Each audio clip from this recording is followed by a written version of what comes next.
Hello, ഇന്ന് ഞാൻ ഇവിടെ ഫിഫ്ത്ത് മോഡ്യൂൾ മൈക്രോ പ്രോസസ്സറിൻ്റെ ഫിഫ്ത്ത് മോഡ്യൂളാണ് പറയുന്നത് കേട്ടോ. അതിൽ മെയിനായിട്ട് ഞാൻ ഇമ്പോർട്ടൻറ്റ് ക്വസ്റ്റ്യൻസ് പറഞ്ഞിട്ടുണ്ടായിരുന്നു. അതിൽ വരുന്നത് മൈക്രോ കൺട്രോളേഴ്സാണ് ആക്ച്വലി ഇതിനകത്തൊരു മെയിൻ ടോപ്പിക് എന്ന് പറഞ്ഞിട്ടുണ്ടെങ്കിൽ. അതായത് what are the characteristics of A micro controller, അതുപോലെ മൈക്രോ കൺട്രോളറിൻ്റെ ബ്ലോക്ക് ഡയഗ്രാംസ്. അപ്പോൾ ഇതിൽ നിങ്ങൾ ഓർക്കാനുള്ളൊരു കാര്യം എന്ന് വെച്ചാൽ ക്യാരക്ടറിസ്റ്റിക്സും റിസോഴ്സസ് ഒക്കെ ചോദിക്കുമ്പോൾ ആക്ച്വലി ഇവിടെ 8051 എന്ന് പറഞ്ഞ ആർക്കിടെക്ചർ 8051 മൈക്രോ കൺട്രോളറിൻ്റെ ആർക്കിടെക്ചർ നിങ്ങൾക്ക് പഠിക്കാനുണ്ട്. ആ ആർക്കിടെക്ചർ പഠിച്ചു കഴിഞ്ഞിട്ടുണ്ടെങ്കിൽ automatically you can write the characteristics and resources of A micro controller. അപ്പോൾ അത് ആദ്യം എന്താണെങ്കിലും വിടാതെ പഠിച്ചോളൂ കേട്ടോ. അപ്പോൾ ഒരു മൈക്രോ കൺട്രോളർ എന്ന് വെച്ചിട്ടുണ്ടെങ്കിൽ ആക്ച്വലി മൈക്രോ കൺട്രോളർ ഒരു ചിപ്പാണ്. അതിനകത്ത് ഒരു മൈക്രോ പ്രോസസ്സർ ഉണ്ടാവും, മെമ്മറി ഉണ്ടാവും, അതുപോലെ തന്നെ ഇൻപുട്ട് ഔട്ട്പുട്ട് പോർട്ട്സ് ഉണ്ടാവും. അപ്പോൾ മൈക്രോ കൺട്രോളർ എന്ന് വെച്ചാൽ ആക്ച്വലി ഒരു സ്മോൾ കമ്പ്യൂട്ടറാണ് which is capable to perform some certain specific type of task. അപ്പോൾ മൈക്രോ പ്രോസസ്സറും മൈക്രോ കൺട്രോളറും തമ്മിലുള്ള വ്യത്യാസം എന്ന് വെച്ചിട്ടുണ്ടെങ്കിൽ ഒരു പർട്ടിക്കുലർ ടാസ്കിന് വേണ്ടിയിട്ട് യൂസ് ചെയ്യുന്ന ഒരു ചെറിയ വിത്തിൻ ഒരു മെമ്മറിയും ഒക്കെ അറ്റാച്ച് ആയി വരുന്ന ഒരു സ്മോൾ കമ്പ്യൂട്ടറാണ് മൈക്രോ കൺട്രോളർ. ഫോർ എക്സാമ്പിൾ നമ്മുടെ വാഷിംഗ് മെഷീനിൽ അതുപോലെ കാർ ലാമ്പിലൊക്കെ യൂസ് ചെയ്യുന്ന സിസ്റ്റം എന്ന് വെച്ചിട്ടുണ്ടെങ്കിൽ അതൊരു മൈക്രോ കൺട്രോളറാണ്. അപ്പോൾ ഒരു മൈക്രോ കൺട്രോളർ നമ്മൾ ഡിസൈൻ ചെയ്യുന്ന സമയത്ത് അതിനെ സപ്പോർട്ട് ചെയ്യുന്ന ഡിവൈസസ് എന്ന് വെച്ചിട്ടുണ്ടെങ്കിൽ ടൈമേഴ്സ് വേണം, ടൈമിംഗ് അഡ്ജസ്റ്റ് ചെയ്യാൻ വേണ്ടി ടൈമേഴ്സ് വേണം, പിന്നെ A to D analogue to digital converter വേണം, പിന്നെ സീരിയൽ ഇൻപുട്ട് ഔട്ട്പുട്ട് ഡിവൈസസ് എന്തെങ്കിലും കണക്ട് ചെയ്യാനൊക്കെ ഇത് വേണം. പിന്നെ കോമൺ കമ്മ്യൂണിക്കേഷൻ ലൈൻ എന്ന് വെച്ചിട്ടുണ്ടെങ്കിൽ ഡിവൈസസ് ഒക്കെ തമ്മിൽ കമ്മ്യൂണിക്കേറ്റ് ചെയ്യാൻ യൂസ് ചെയ്യുന്ന കമ്മ്യൂണിക്കേഷൻ ലൈൻ എന്ന് പറഞ്ഞാൽ സിസ്റ്റം ബസ് ആണ്. അപ്പോൾ ഒരു ബേസിക് ഡയഗ്രാം മൈക്രോ കൺട്രോളറിൻ്റെ ഒരു ബേസിക് ഡയഗ്രാമാണ് ഇവിടെ കാണിച്ചേക്കുന്നത്. നമ്മൾ പറഞ്ഞു മൈക്രോ കൺട്രോളർ എന്ന് വെച്ചാൽ മൈക്രോ പ്രോസസ്സർ യൂണിറ്റ് ഉണ്ട്, അതിനോട് അറ്റാച്ച് ചെയ്ത് മെമ്മറിയും IO പോർട്ട്സും ഉണ്ട്. അപ്പോൾ ഇവരൊക്കെ കൂടെ കമ്മ്യൂണിക്കേറ്റ് ചെയ്യുന്നത് ഒരു സിസ്റ്റം ബസ് വഴിയാണ്. ഇവിടെ കണ്ട ഒരു ബസ് വഴിയാണ് കമ്മ്യൂണിക്കേഷൻ നടക്കുന്നത്. അതുപോലെ തന്നെ സപ്പോർട്ടിംഗ് ഡിവൈസസ് മൈക്രോ കൺട്രോളറിൻ്റെ സപ്പോർട്ടിംഗ് ഡിവൈസസ് ആണ് timer, A to D converted, അതുപോലെ സീരിയൽ IO, അതുപോലെ വേറെ അതർ ഡിവൈസസ് എന്തെങ്കിലും ഉണ്ടെങ്കിൽ ഇതൊക്കെ സപ്പോർട്ടിംഗ് ഡിവൈസസ് ആണ്. അപ്പോൾ ഇതൊക്കെ കൂടെ കണക്ട് ചെയ്തിട്ടാണ് ഒരു മൈക്രോ കൺട്രോളർ നമ്മൾ പറയാം. ഓക്കെ,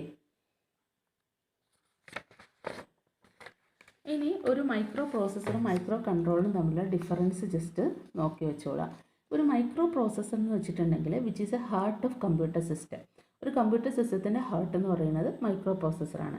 മൈക്രോ കൺട്രോളർ എന്ന് വെച്ചിട്ടുണ്ടെങ്കിൽ ഒരു എംബഡഡ് സിസ്റ്റത്തിൻ്റെ ഹാർട്ട് എന്ന് പറയാം. അതൊരു പർട്ടിക്കുലർ എംബഡഡ് സിസ്റ്റംസ് ഡിസൈൻ ചെയ്യാൻ വേണ്ടിയിട്ട് ഒരു സ്പെസിഫിക് ടാസ്ക് ഡിസൈൻ ചെയ്യാൻ വേണ്ടിയിട്ടാണ് നമ്മൾ മൈക്രോ കൺട്രോളർ യൂസ് ചെയ്യുന്നത്. ഒരു എംബഡഡ് സിസ്റ്റത്തിൻ്റെ ഹാർട്ട് മൈക്രോ കൺട്രോളറും ഒരു കമ്പ്യൂട്ടർ സിസ്റ്റത്തിൻ്റെ ഹാർട്ട് മൈക്രോ പ്രോസസ്സറും എന്ന് പറയാം. അതുപോലെ തന്നെ മൈക്രോ പ്രോസസ്സർ എന്ന് വെച്ചിട്ടുണ്ടെങ്കിൽ ഒരു പ്രോസസ്സറാണ്. മെമ്മറി IO കമ്പോണൻസ് എന്നൊക്കെ പറഞ്ഞാൽ നമ്മൾ എക്സ്റ്റേണലായിട്ട് കണക്ട് ചെയ്ത് കൊടുക്കണം. പക്ഷേ മൈക്രോ കൺട്രോളർ എന്ന് വെച്ചിട്ടുണ്ടെങ്കിൽ ഇതിന് ഒരു എക്സ്റ്റേണലായിട്ട് വേറൊരു പ്രോസസ്സർ ഉണ്ടാവും along with internal memory and IO components. ആ മൈക്രോ കൺട്രോളറിനോട് അസോസിയേറ്റ് ചെയ്തിട്ട് അതിനെ മെമ്മറിയും IO കമ്പോണൻസ് ഒക്കെ ഉണ്ടാവും. മാത്രമല്ല അതിനെ കൺട്രോൾ ചെയ്യാൻ വേണ്ടി എക്സ്റ്റേണലായിട്ട് പ്രോസസ്സർ ഉണ്ടാവും. പ്രോസസ്സർ എന്ന് വെച്ചാൽ മൈക്രോ പ്രോസസ്സർ എന്ന് വെച്ചാൽ അങ്ങനെയല്ല. പ്രോസസ്സർ എന്ന് വെച്ചാൽ ഒരു പ്രോസസ്സറാണ്. മെമ്മറി IO കമ്പോണൻസ് ഒക്കെ എക്സ്റ്റേണലായിട്ടാണ് നമ്മൾ കണക്ട് ചെയ്യുക. അതുപോലെ തന്നെ മൈക്രോ പ്രോസസ്സിൽ മെമ്മറി IO ഒക്കെ എടുക്കുകയാണെങ്കിൽ ഇതൊക്കെ എക്സ്റ്റേണലായിട്ടാണ് കണക്ട് ചെയ്യുക. അപ്പോഴത്തേക്ക് സർക്യൂട്ട് ഭയങ്കര വലുതാവും. പക്ഷേ എംബഡഡ് സിസ്റ്റത്തിന് മൈക്രോ കൺട്രോളറിൻ്റെ സർക്യൂട്ട് എന്ന് വെച്ചിട്ടുണ്ടെങ്കിൽ വെരി സ്മോളാണ്. കാരണം മെമ്മറി IO ഇതൊക്കെ ഇൻറ്റേർണലി തന്നെ ഇതിനകത്ത് പ്രസൻ്റാണ്. എക്സ്റ്റേണലായിട്ട് നമ്മൾ കണക്ട് ചെയ്ത് കൊടുക്കുന്ന കാര്യമല്ല. മെമ്മറിയും IOയും കൂടെ ഒക്കെ എല്ലാം കൂടെ കമ്പൈൻ ചെയ്തിട്ടുള്ള സർക്യൂട്ടാണ് മൈക്രോ കൺട്രോളർ. ഓക്കെ, അതുപോലെ തന്നെ പിന്നെ നമുക്ക് കോസ്റ്റ് എന്ന് വെച്ചാൽ ഇപ്പോൾ മൈക്രോ പ്രോസസ്സർ നമ്മൾക്കറിയാലോ എക്സ്റ്റേണലായിട്ട് നമ്മൾ ഇതൊക്കെ അറ്റാച്ച് ചെയ്യുമ്പോൾ ഓട്ടോമാറ്റിക്കലി കോസ്റ്റ് ഇൻക്രീസ് ചെയ്യും. പക്ഷേ മൈക്രോ കൺട്രോളറിൻ്റെ കോസ്റ്റ് എന്ന് വെച്ചിട്ടുണ്ടെങ്കിൽ ലോ ആയിരിക്കും. അതുപോലെ തന്നെ പിന്നെ നോക്കാനുള്ളതെന്ന് വെച്ചിട്ടുണ്ടെങ്കിൽ പവർ സേവിങ് ഫീച്ചേഴ്സ് ഒന്നും ഇല്ല മൈക്രോ പ്രോസസ്സേഴ്സിൽ. പക്ഷേ മൈക്രോ കൺട്രോളേഴ്സ് എന്ന് പറയുമ്പോഴത്തേക്കും micro controllers have power saving mode. ഇപ്പോൾ idle mode, power saving mode എന്നൊക്കെ പറഞ്ഞിട്ട് പല മോഡ് ഓഫ് ഓപ്പറേഷൻസ് നമുക്ക് കൺട്രോൾ ചെയ്ത് പവർ കൺസംപ്ഷൻ കൂടുതലായിട്ട് നമുക്ക് ചെയ്യാൻ പറ്റുന്നത് മൈക്രോ കൺട്രോളറിലാണ്. ഓക്കെ, അതുപോലെ മൈക്രോ പ്രോസസ്സർ എന്ന് വെച്ചാൽ നമ്മൾ പേഴ്സണൽ കമ്പ്യൂട്ടേഴ്സിലാണ് സാധാരണയായിട്ട് യൂസ് ചെയ്യുന്നത്. പക്ഷേ മൈക്രോ കൺട്രോളർ എന്ന് വെച്ചിട്ടുണ്ടെങ്കിൽ വാഷിംഗ് മെഷീൻ, MP3 പ്ലെയർ അതുപോലെയുള്ള ഡിവൈസസിലായിരിക്കും നമ്മൾ യൂസ് ചെയ്യുക. അപ്പോൾ ഇതുപോലെയുള്ള കോമൺ ഡിഫറൻസസ് നിങ്ങൾ നോക്കി വെക്കുക മൈക്രോ പ്രോസസ്സറും മൈക്രോ കൺട്രോളറും തമ്മിൽ. ഓക്കെ, ഇനി ഞാൻ പറയാൻ പോകുന്നത് ടൈപ്സ് ഓഫ് മൈക്രോ കൺട്രോളേഴ്സ് ആണ്. Types of micro controllers. അപ്പോൾ ഈ ടൈപ്സ് ഓഫ് മൈക്രോ കൺട്രോളേഴ്സ് എന്ന് പറയുമ്പോഴത്തേക്കും മൈക്രോ കൺട്രോളേഴ്സ് ഡിവൈഡ് ചെയ്തിരിക്കുന്നത് ക്ലാസിഫൈ ചെയ്തിരിക്കുന്നത് പല ബേസിസിലാണ്. ഒന്നെന്ന് വെച്ചിട്ടുണ്ടെങ്കിൽ ബേസ്ഡ് ഓൺ ബിറ്റ്സ് ആണ്. ബേസ്ഡ് ഓൺ ബിറ്റ്സ് എന്ന് പറയുമ്പോഴത്തേക്കും നമുക്കറിയാം ഒന്നുകിൽ 8 ബിറ്റ് മൈക്രോ കൺട്രോളർ, അല്ലെങ്കിൽ 16 bit micro controller, 32 bit micro controller എന്നൊക്കെ പറഞ്ഞിട്ടുണ്ടെങ്കിൽ അത് ബിറ്റ്സിനെ ബേസ് ചെയ്തിട്ടാണ്. അപ്പോൾ 8 ബിറ്റ് മൈക്രോ കൺട്രോളർ എന്ന് പറയുമ്പോഴത്തേക്കും അതിനകത്ത് 8 ബിറ്റ് ആയിരിക്കും അതിൻ്റെ ഡേറ്റാബേസ് കപ്പാസിറ്റി. അല്ല 16 ബിറ്റ് എന്ന് വെച്ചാൽ 16 ബിറ്റ് ആയിരിക്കും കപ്പാസിറ്റി, 32 ബിറ്റ് എന്ന് വെച്ചാൽ 32 ബിറ്റ് ആയിരിക്കും കപ്പാസിറ്റി. ഓക്കെ, അപ്പോൾ 32 ബിറ്റ് മൈക്രോ കൺട്രോളർ എന്ന് പറയുമ്പോഴത്തേക്കും അതിന് 32 ബിറ്റ് ഇൻസ്ട്രക്ഷൻ, അതായത് എന്തെങ്കിലും ലോജിക്കൽ അല്ലെങ്കിൽ അരിത്തമെറ്റിക് ഓപ്പറേഷൻസ് ഫങ്ഷൻസ് ചെയ്യണം എന്നുണ്ടെങ്കിൽ 32 ബിറ്റ് ഇൻസ്ട്രക്ഷൻസ് ആയിരിക്കും നമ്മൾ ഇതിൽ യൂസ് ചെയ്യുക. അപ്പോൾ 16 ബിറ്റിലാണെങ്കിൽ 16 ബിറ്റ് ഇൻസ്ട്രക്ഷൻസ് ആയിരിക്കും യൂസ് ചെയ്യുക. ഓക്കെ, അപ്പോൾ അതാണ് ബേസ്ഡ് ഓൺ ബിറ്റ്സ് ഉള്ള ക്ലാസിഫിക്കേഷൻ. ഇനി അപ്പോൾ ഈ ഡയഗ്രാം നോക്കിയിട്ടുണ്ടെങ്കിൽ നിങ്ങൾക്ക് പെട്ടെന്ന് കിട്ടും കേട്ടോ. മൈക്രോ കൺട്രോളിൻ്റെ ക്ലാസിഫിക്കേഷൻ സാധാരണ ചോദിച്ച് കാണാറുണ്ട്. അപ്പോൾ മൈക്രോ കൺട്രോളിൻ്റെ ബിറ്റ്സിൻ്റെ ക്ലാസിഫിക്കേഷനാണ് ഇപ്പം നമ്മൾ പറഞ്ഞത്, 4, 8, 16, 32 അങ്ങനെ. ഇനി അടുത്ത കേസ് എന്ന് വെച്ചിട്ടുണ്ടെങ്കിൽ മെമ്മറി ഡിവൈസസിനെ ബേസ് ചെയ്തിട്ടുള്ള ക്ലാസിഫിക്കേഷനാണ്. Memory based on memory 2 type ക്ലാസിഫിക്കേഷനാണുള്ളത്, ഒന്ന് എംബഡഡും ഒന്ന് എക്സ്റ്റേണലും. ഈ എക്സ്റ്റേണൽ മെമ്മറി മൈക്രോ കൺട്രോളർ എന്ന് വെച്ചിട്ടുണ്ടെങ്കിൽ അപ്പോൾ സംടൈംസ് ഒരു ലാർജ് സിസ്റ്റം ഒക്കെ ആണെന്നുണ്ടെങ്കിൽ built in program memory and data memory എന്ന് വെച്ചിട്ടുണ്ടെങ്കിൽ ഇൻസഫിഷ്യൻ്റ് ആയിരിക്കും. അപ്പോൾ അതായത് നമ്മൾ പറഞ്ഞല്ലോ മൈക്രോ കൺട്രോളിനോട് അസോസിയേറ്റ് ചെയ്തിട്ട് തന്നെ മെമ്മറിയും മയോ ഒക്കെ ഉണ്ടെന്ന് പറഞ്ഞല്ലോ, ചിലപ്പോൾ അത് ഇൻസഫിഷ്യൻ്റ് ആവും ഭയങ്കര വലിയ സിസ്റ്റം ഒക്കെ നമ്മൾ ഡിസൈൻ ചെയ്യുന്ന സമയത്ത്. അപ്പോൾ ടു ഓവർകം ദാറ്റ് പ്രോബ്ലം നമ്മൾ എന്ത് ചെയ്യും, എക്സ്റ്റേണൽ മെമ്മറി കണക്ട് ചെയ്യും. അപ്പോൾ അങ്ങനെയുള്ള കേസിലാണെങ്കിൽ അതിന് എക്സ്റ്റേണൽ മൈക്രോ കൺട്രോളേഴ്സ് എന്ന് പറയും, എക്സ്റ്റേണൽ മെമ്മറി മൈക്രോ കൺട്രോളർ എന്ന് പറയും. ഇനി എംബഡഡ് മെമ്മറി മൈക്രോ കൺട്രോളർ എന്ന് വെച്ചിട്ടുണ്ടെങ്കിൽ കംപ്ലീറ്റ് ഹാർഡ്വെയർ, അതായത് ഒരു പെർട്ടിക്കുലർ ആപ്ലിക്കേഷൻ റൺ ചെയ്യാനുള്ള കംപ്ലീറ്റ് ഹാർഡ്വെയർ മൈക്രോ കൺട്രോളർ ചിപ്പിനകത്ത് തന്നെയാണെന്നുണ്ടെങ്കിൽ നമ്മളതിനെ എംബഡഡ് മൈക്രോ കൺട്രോളേഴ്സ് എന്ന് പറയും. അതാണ് മെമ്മറി ഡിവൈസസിനെ ബേസ് ചെയ്തിട്ടുള്ള ക്ലാസിഫിക്കേഷൻ. ഇനി ഇൻസ്ട്രക്ഷൻ സെറ്റിനെ ബേസ് ചെയ്തിട്ടുള്ള ക്ലാസിഫിക്കേഷനാണ് സിസ്കും റിസ്കും. സിസ്ക് എന്ന് വെച്ചിട്ടുണ്ടെങ്കിൽ കോംപ്ലക്സ് ഇൻസ്ട്രക്ഷൻ സെറ്റ് കമ്പ്യൂട്ടറും, റിസ്ക് എന്ന് പറഞ്ഞാൽ റെഡ്യൂസ്ഡ് ഇൻസ്ട്രക്ഷൻ സെറ്റ് കമ്പ്യൂട്ടറുമാണ്. അപ്പോൾ ഈ കോംപ്ലക്സ് ഇൻസ്ട്രക്ഷൻ സെറ്റ് കമ്പ്യൂട്ടർ എന്ന് വെച്ചിട്ടുണ്ടെങ്കിൽ ഇപ്പോൾ നമുക്ക് കുറേ ഫങ്ഷൻസ് ചെറിയ എന്തെങ്കിലും ഇൻസ്ട്രക്ഷൻസ് യൂസ് ചെയ്ത് ചെയ്യാൻ പറ്റുമായിരിക്കും. അപ്പോൾ അങ്ങനെയുള്ള സിമ്പിളായിട്ടുള്ള ഇൻസ്ട്രക്ഷൻസിനെയൊക്കെ നമ്മൾ കമ്പൈൻ ചെയ്തിട്ട് ഒരു പർട്ടിക്കുലർ ഇൻസ്ട്രക്ഷൻ, അതായത് കോംപ്ലക്സ് ഇൻസ്ട്രക്ഷനായിട്ട് നമ്മളതിൻ്റെ റെപ്രസെൻറ്റ് ചെയ്യാൻ. അപ്പോൾ ഒറ്റ ഇൻസ്ട്രക്ഷനായിട്ട് നമുക്ക് പല കാര്യങ്ങൾ കമ്പൈൻ ചെയ്ത് കാണിക്കാൻ പറ്റും. പക്ഷേ റിസ്ക് എന്ന് വെച്ചാൽ റെഡ്യൂസ്ഡ് ഇൻസ്ട്രക്ഷൻ സെറ്റ് കമ്പ്യൂട്ടറാണ്. അപ്പോൾ ഇവിടെ എന്ന് വെച്ചിട്ടുണ്ടെങ്കിൽ റിസ്കിനകത്ത് ക്ലോക്ക് സൈക്കിൾ പെർ ഇൻസ്ട്രക്ഷൻ എന്ന് വെച്ചിട്ടുണ്ടെങ്കിൽ ചെറുതായിരിക്കും, കാരണം ചെറിയ ഇൻസ്ട്രക്ഷൻ ആണല്ലോ. അപ്പോൾ തന്നെ നമുക്ക് ഓപ്പറേഷൻ ടൈം നമുക്ക് റെഡ്യൂസ് ചെയ്യാൻ പറ്റും റിസ്കിനകത്ത്. അപ്പോൾ ഇൻസ്ട്രക്ഷൻ സെറ്റിനെ ബേസ് ചെയ്ത് ഇത് രണ്ടുമാണ് ക്ലാസിഫിക്കേഷൻ, സിസ്കും റിസ്കും. ഇനി മെമ്മറി ആർക്കിടെക്ചറിനെ ബേസ് ചെയ്തിട്ടാണ് അടുത്ത ക്ലാസിഫിക്കേഷൻ വരുന്നത്. അതൊന്ന് പ്രിൻസ്റ്റൺ, ഒന്ന് ഹാർഡ്വാർഡ്. ഇത് രണ്ടാണ് മെമ്മറി ആർക്കിടെക്ചറിനെ ബേസ് ചെയ്തിട്ടുള്ളത്. അതിൽ ഹാർഡ്വാർഡ് മെമ്മറി ആർക്കിടെക്ചർ എന്ന് വെച്ചിട്ടുണ്ടെങ്കിൽ ഡേറ്റയ്ക്കും ഇൻസ്ട്രക്ഷൻസിനും ഒക്കെ സെപ്പറേറ്റ് മെമ്മറി ആണെന്നുണ്ടെങ്കിൽ ഹാർഡ്വാർഡ് എന്ന് പറയും കേട്ടോ. Separate memories for data and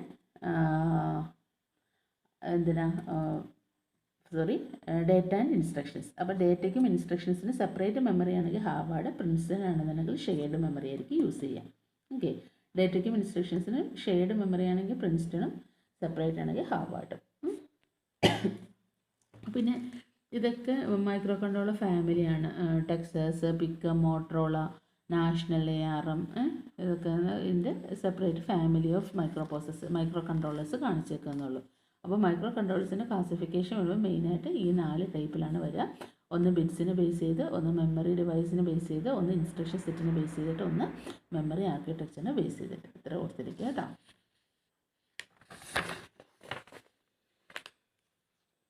then ഇവിടെ ഞാൻ പറയാൻ പോകുന്നതെന്ന് വെച്ചിട്ടുണ്ടെങ്കിൽ അടുത്ത് 8051ൻ്റെ ആർക്കിടെക്ചറാണ് പറയാൻ പോകുന്നത്. 8051. അപ്പോൾ ഈ 8051-നകത്ത്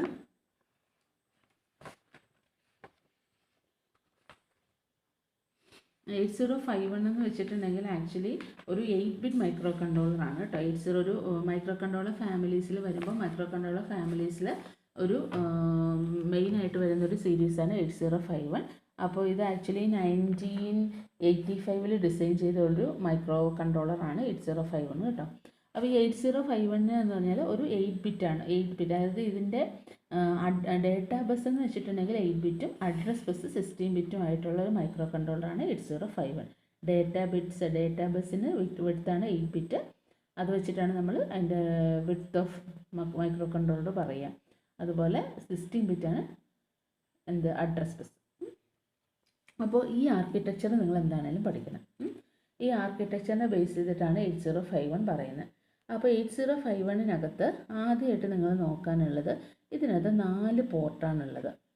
ഒന്ന് പോർട്ട് 0, ഇവിടെ കാണാം P0, ഒന്ന് P1, then P2, then P3. 4 port ആദ്യം നോക്കി വെക്കുക. എന്നിട്ട് ഒരു കാര്യം ഓർത്തിരിക്കുക, ഓരോ പോർട്ടിനോടും അസോസിയേറ്റ് ചെയ്തിട്ട് ഒരു ലാച്ച് ഉണ്ടാവും. ലാച്ച് എന്ന് പറഞ്ഞാൽ ഒരു സ്റ്റോറേജാണ്.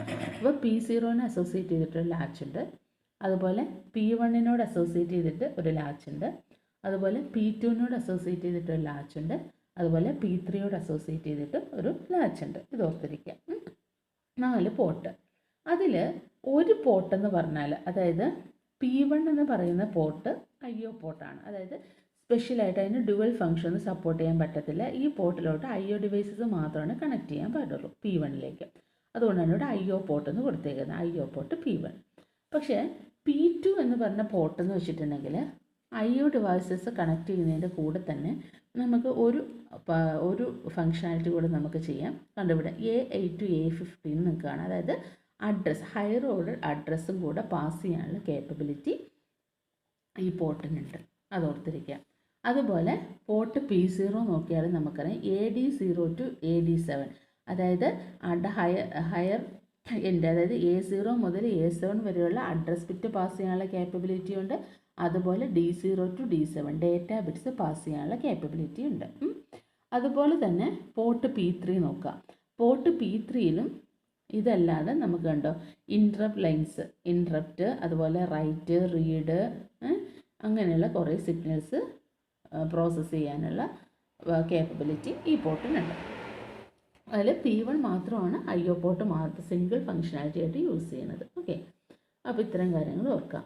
പിന്നെ ഇവിടെ വരുന്ന കാര്യം എന്ന് വെച്ചിട്ടുണ്ടെങ്കിൽ നമുക്കറിയാമല്ലോ ഇതിനോട് അതായത് ഇപ്പോൾ ഒരു മൈക്രോ കൺട്രോളർ എന്ന് പറയുമ്പോൾ അതിനോട് അസോസിയേറ്റ് ചെയ്തിട്ട് ഒരു മെമ്മറി ഉണ്ടാവും. ആ റോമാണ് ഇവിടെ കാണിച്ചിരിക്കുന്നത്. ഓക്കെ, അതുപോലെ ഇവിടെ പ്രോഗ്രാം കൗണ്ടർ ഉണ്ട്. പ്രോഗ്രാം കൗണ്ടറാണ് address of the instructions store ചെയ്യുന്ന രജിസ്റ്റർ പ്രോഗ്രാം കൗണ്ടർ. പിന്നെ ഇവിടെയുള്ള രജിസ്റ്ററാണ് DPTR. ഇതായിരിക്കും നിങ്ങൾക്ക് സാധാരണ പരിചയമില്ലാത്ത രജിസ്റ്റർ. ഇത് ഡേറ്റ പോയിൻ്റ് രജിസ്റ്റർ എന്ന് പറയും. DPTR എന്ന് പറഞ്ഞാൽ ഡേറ്റ പോയിൻ്റ് രജിസ്റ്റർ. അതൊരു 16 ബിറ്റ് രജിസ്റ്ററാണ്. ഇവിടെയൊക്കെ നിങ്ങൾക്ക് ലൈൻ ഇട്ട് 8, 16 എന്നൊക്കെ എഴുതിയേക്കുന്നത് കാണാം. അപ്പോൾ ഇതിൻ്റെ അർത്ഥം എന്ന് വെച്ചിട്ടുണ്ടെങ്കിൽ ഇപ്പോൾ DPTR-ൻ്റെ ഇവിടെ 16 എന്ന് എഴുതി, ഇതൊരു 16 ബിറ്റാണ്. അല്ല PC-യുടെ ഇവിടെ എഴുതിയാൽ 16 ബിറ്റാണ്. കണ്ടോ, ഇങ്ങോട്ട് ട്രാൻസ്ഫർ എന്ന് വെച്ചിട്ടുണ്ടെങ്കിൽ 8 കാണിച്ചിട്ടുണ്ടെങ്കിൽ അതിൻ്റെ അകത്ത് അത് 8 ബിറ്റാണ്. അപ്പോൾ ഡേറ്റ പോയിൻ്റ് രജിസ്റ്റർ എന്ന് വെച്ചിട്ടുണ്ടെങ്കിൽ ഒരു 16 ബിറ്റ് രജിസ്റ്ററാണ്. ആക്ച്വലി ഇത് യൂസ് ചെയ്യുന്നത് എന്താണെന്ന് വെച്ചിട്ടുണ്ടെങ്കിൽ, ഇപ്പോൾ നമ്മൾ എക്സ്റ്റേണൽ ആയിട്ട് എന്തെങ്കിലും ഒരു മെമ്മറി കണക്ട് ചെയ്തിട്ടുണ്ടെന്ന് വിചാരിക്കുക. അതായത് നമ്മുടെ ഉള്ള ഇൻബിൽറ്റ് മെമ്മറി അല്ലാതെ ഒരു എക്സ്റ്റേണൽ ആയിട്ട് എന്തെങ്കിലും ഒരു മെമ്മറി കണക്ട് ചെയ്തിട്ടുണ്ടെങ്കിൽ ആ ഡേറ്റ മെമ്മറി, എക്സ്റ്റേണൽ ഡേറ്റ മെമ്മറിയുടെ ആ ഡേറ്റ അഡ്രസ്സ് സ്റ്റോർ ചെയ്യാൻ വേണ്ടിയിട്ടാണ് ഈ ഡേറ്റ പോയിൻ്റ് രജിസ്റ്റർ സാധാരണയായിട്ട് യൂസ് ചെയ്യുക. പിന്നെ ഇതിനകത്ത് arithmetic and logic functions compute ചെയ്യാൻ വേണ്ടിയിട്ട് ALU ഉണ്ട്. ALUവിന് നമുക്കറിയാം 2 ഇൻപുട്ട് ഉണ്ട്, Aയും Bയും. അപ്പോൾ കണ്ടോ ഇവിടെ കമ്മ്യൂണിക്കേഷൻ നടക്കുന്നത് എല്ലാം തമ്മിൽ കമ്മ്യൂണിക്കേഷൻ എന്ന് വെച്ചിട്ടുണ്ടെങ്കിൽ സിസ്റ്റം ബസ് വഴിയാണ്. ആ സിസ്റ്റം ബസ്സാണ് ഇവിടെ കാണിച്ചിരിക്കുന്നത്. അപ്പോൾ Aയും Bയും 8 ബിറ്റ് ഡേറ്റ Aയിലേക്ക് വരും, അതുപോലെ 8 ബിറ്റ് ഡേറ്റ Bയിലേക്ക് വരും. ഇത് പ്രോസസ്സ് ചെയ്യും. അപ്പോൾ എന്തെങ്കിലും ഒരു അരിത്തമെറ്റിക് ആൻഡ് ലോജിക് ഫങ്ഷൻസ് ചെയ്ത് കഴിയുമ്പോഴത്തേക്കും നമ്മൾ ഓൾറെഡി കമ്പ്യൂട്ടർ ഓർഗനൈസേഷനിലും കണ്ടിട്ടുണ്ടായിരുന്നു ഒരു പ്രോഗ്രാം സ്റ്റാറ്റസ് വേർഡ്, PSW എന്ന് വെച്ചാൽ പ്രോഗ്രാം സ്റ്റാറ്റസ് വേർഡ്. അതായത് സ്റ്റാറ്റസ് ഫ്ലാഗ് ഉണ്ടെന്നുണ്ടെങ്കിൽ അത് സെറ്റ് ചെയ്യും, പ്രോഗ്രാം സ്റ്റാറ്റസ് വേർഡ് സെറ്റ് ചെയ്യും. പിന്നെ ഉള്ളതെന്ന് വെച്ചിട്ടുണ്ടെങ്കിൽ നമ്മൾ പറഞ്ഞായിരുന്നു മൈക്രോ കൺട്രോളറിന് അസോസിയേറ്റ് ആയിട്ട് ഇനി വരുന്നത് ടൈമേഴ്സാണ്. അതായത് ടൈമിംഗ് അഡ്ജസ്റ്റ് ചെയ്യാൻ വേണ്ടി നമുക്ക് ടൈമേഴ്സ് വേണം. 2 ടൈമേഴ്സ് യൂസ് ചെയ്യുന്നുണ്ട്, T0, T1. അതുപോലെ ഒരു സീരിയൽ ഇൻ്റർഫേസ് യൂസ് ചെയ്യുന്നുണ്ട്, S1 എന്ന് പറഞ്ഞൊരു സീരിയൽ ഇൻ്റർഫേസ്. ഇൻ്റർഫേസ് എന്ന് വെച്ചിട്ടുണ്ടെങ്കിൽ ആ പോർട്ടും IO ഡിവൈസസ് ആയിട്ടുള്ള ഒരു കമ്മ്യൂണിക്കേഷൻ പാത്താണ്. അത് ഓൾറെഡി നമ്മൾ ഓർഗനൈസേഷനിലൊക്കെ നോക്കിയതാണ്. ദെൻ ഇത്രയും കാര്യങ്ങൾ നമുക്ക് കിട്ടി. പിന്നെ ഉള്ളതെന്ന് വെച്ചിട്ടുണ്ടെങ്കിൽ കൺട്രോളർ ആൻഡ് സീക്വൻസ് സർക്യൂട്ടാണ്. അതായത് ഇതിനോട് എന്തൊക്കെ സീക്വൻസിങ് എങ്ങനെ വേണം, ഏത് ഓപ്പറേഷൻസ് ഏത് സമയത്ത് നടക്കണം എന്നൊക്കെ തീരുമാനിക്കുന്നത് ഈ സീക്വൻസ് സർക്യൂട്ടാണ്. അതുപോലെ ഇൻറ്ററപ്റ്റ് കൺട്രോൾ സർക്യൂട്ട് ഉണ്ട്, ഇൻറ്ററപ്റ്റിനെ ഹാൻഡിൽ ചെയ്യാൻ വേണ്ടിയിട്ട് ഇൻറ്ററപ്റ്റ് കൺട്രോൾ സർക്യൂട്ട് ഉണ്ട്. അതുപോലെ ഇൻറ്റേർണൽ റാം ഉണ്ട്. അതായത് നമ്മൾ പറഞ്ഞു ഓൾറെഡി ഒരു ഇൻറ്റേർണൽ ആയിട്ടൊരു ഇൻബിൽറ്റ് മെമ്മറി മൈക്രോ കൺട്രോളറിനകത്ത് ഉണ്ടാവും. അപ്പോൾ ഇതിനകത്ത് ആക്ച്വലി യൂസ് ചെയ്തിരിക്കുന്നത് 4 രജിസ്റ്റർ ബാങ്കാണ് കേട്ടോ. 0, 1, 2 and 3 എന്ന് പറഞ്ഞിട്ട് 4 രജിസ്റ്റർ ബാങ്കാണ് യൂസ് ചെയ്യുന്നത്. ഈ രജിസ്റ്റർ ബാങ്ക് എന്ന് പറഞ്ഞ കോൺസെപ്റ്റ് എന്താണെന്ന് വെച്ചാൽ, അപ്പോൾ ഒരു രജിസ്റ്റർ ബാങ്കിനകത്ത് തന്നെ ഇപ്പോൾ ഒരു 8 ബിറ്റ്, അതായത് ഒരു 3 ബിറ്റ് രജിസ്റ്റർ ബാങ്കാണെന്ന് വിചാരിച്ചോ. അങ്ങനെയാണെങ്കിൽ നമുക്ക് 8 രജിസ്റ്റേഴ്സ്, അതായത് R0 മുതൽ R7 വരെയുള്ള രജിസ്റ്റേഴ്സ് ഓരോ രജിസ്റ്റർ ബാങ്കിനകത്തും കാണും. അപ്പോൾ 0 എന്ന് പറഞ്ഞ register ബാങ്കിനകത്ത് R0 to R7 registers കാണും. 1 എന്ന് പറഞ്ഞ register ബാങ്കിനകത്ത് R0 to R7 registers കാണും. 2ലും 3ലും കാണും. അങ്ങനെ 4 രജിസ്റ്റർ ബാങ്കുള്ള ടോട്ടലി അപ്പം 8 into 4 32, ടോട്ടൽ 32 രജിസ്റ്റേഴ്സ് ഉള്ള ഒരു ഇൻറ്റേർണൽ റാമിനെ ഇത് സപ്പോർട്ട് ചെയ്യുന്നുണ്ട്. അതുപോലെ കുറേ സ്പെഷ്യൽ ഫംഗ്ഷൻ രജിസ്റ്റേഴ്സ്. അടുത്ത തന്നെ സ്പെഷ്യൽ ഫംഗ്ഷൻ രജിസ്റ്റേഴ്സ്. ഈ സ്പെഷ്യൽ ഫംഗ്ഷൻ രജിസ്റ്റേഴ്സ് സാധാരണ ചോദിക്കാറുണ്ട് കേട്ടോ. ഈ സ്പെഷ്യൽ ഫംഗ്ഷൻ രജിസ്റ്റേഴ്സ് എന്ന് വെച്ചിട്ടുണ്ടെങ്കിൽ ഒന്ന് അക്യുമുലേറ്റർ രജിസ്റ്ററാണ്. അക്യുമുലേറ്റർ രജിസ്റ്റർ എന്ന് വെച്ചാൽ ഒരു 8 ബിറ്റ് രജിസ്റ്ററാണ്. യൂസ്ഡ് ഫോർ ഡേറ്റ ട്രാൻസ്ഫറിനും അരിത്തമെറ്റിക് ഓപ്പറേഷൻസിനൊക്കെ വേണ്ടിയിട്ട് നമ്മൾ യൂസ് ചെയ്യുന്ന രജിസ്റ്ററാണ് accumulator. And after any operation the result is normally stored in accumulator. അത് ബി രജിസ്റ്റർ എന്ന രജിസ്റ്റർ ഉണ്ട്.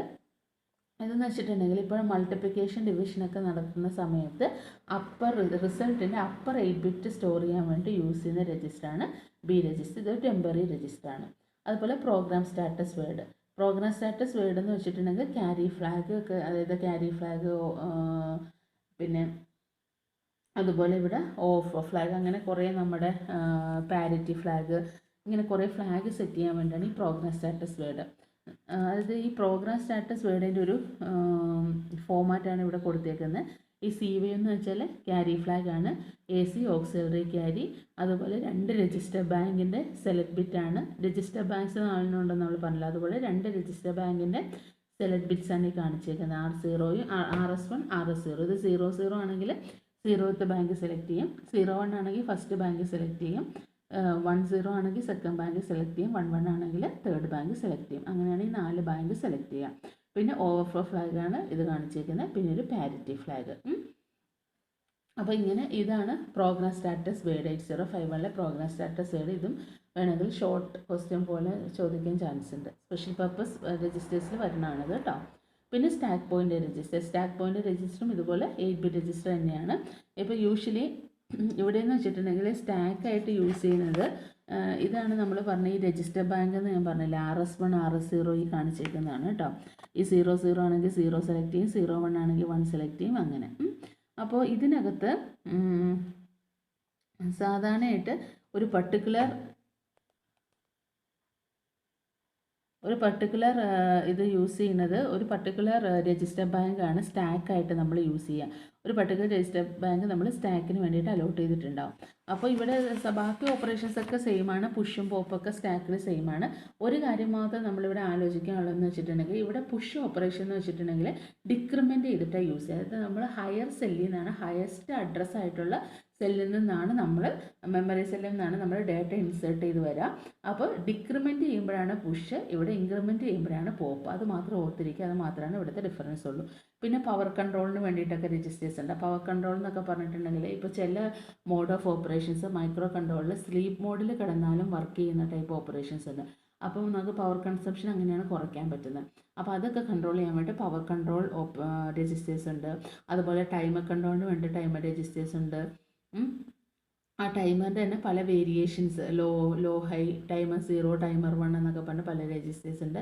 അതുപോലെ serial control registers, serial interrupt enabled register, ഇൻറ്ററപ്റ്റിന് പ്രയോറിറ്റി സെറ്റ് ചെയ്യാൻ വേണ്ടിയിട്ടുള്ള രജിസ്റ്റർ, ഇങ്ങനെ കുറേ രജിസ്റ്റേഴ്സ് ഉണ്ട് കേട്ടോ. അപ്പോൾ സ്പെഷ്യൽ ഫംഗ്ഷൻ രജിസ്റ്റേഴ്സ് നോക്കിക്കോളുക. അപ്പോൾ ഇത്രയും കേസുകളാണ് 8051 ആർക്കിടെക്ചർ വരിക. അപ്പോൾ 8051 മെയിനായിട്ട് 4 പോർട്ട് ഓർത്തിരിക്കുക, പിന്നെ പോർട്ടിൻ്റെ ഫങ്ഷനാലിറ്റി ഓർത്തിരിക്കുക. പിന്നെ നമ്മൾ പറഞ്ഞു DPTR ഡേറ്റ പോയിൻ്റ് രജിസ്റ്റർ എന്താണെന്ന് പറഞ്ഞു. അതുപോലെ സ്പെഷ്യൽ ഫങ്ഷൻ രജിസ്റ്റേഴ്സ് കുറേ ഉണ്ടെന്ന് പറഞ്ഞു. അതുപോലെ PSW പ്രോഗ്രാം സ്റ്റാറ്റസ് ഇടുന്ന വെച്ചാൽ രജിസ്റ്റർ തന്നെയാണ് ആക്ച്വലി.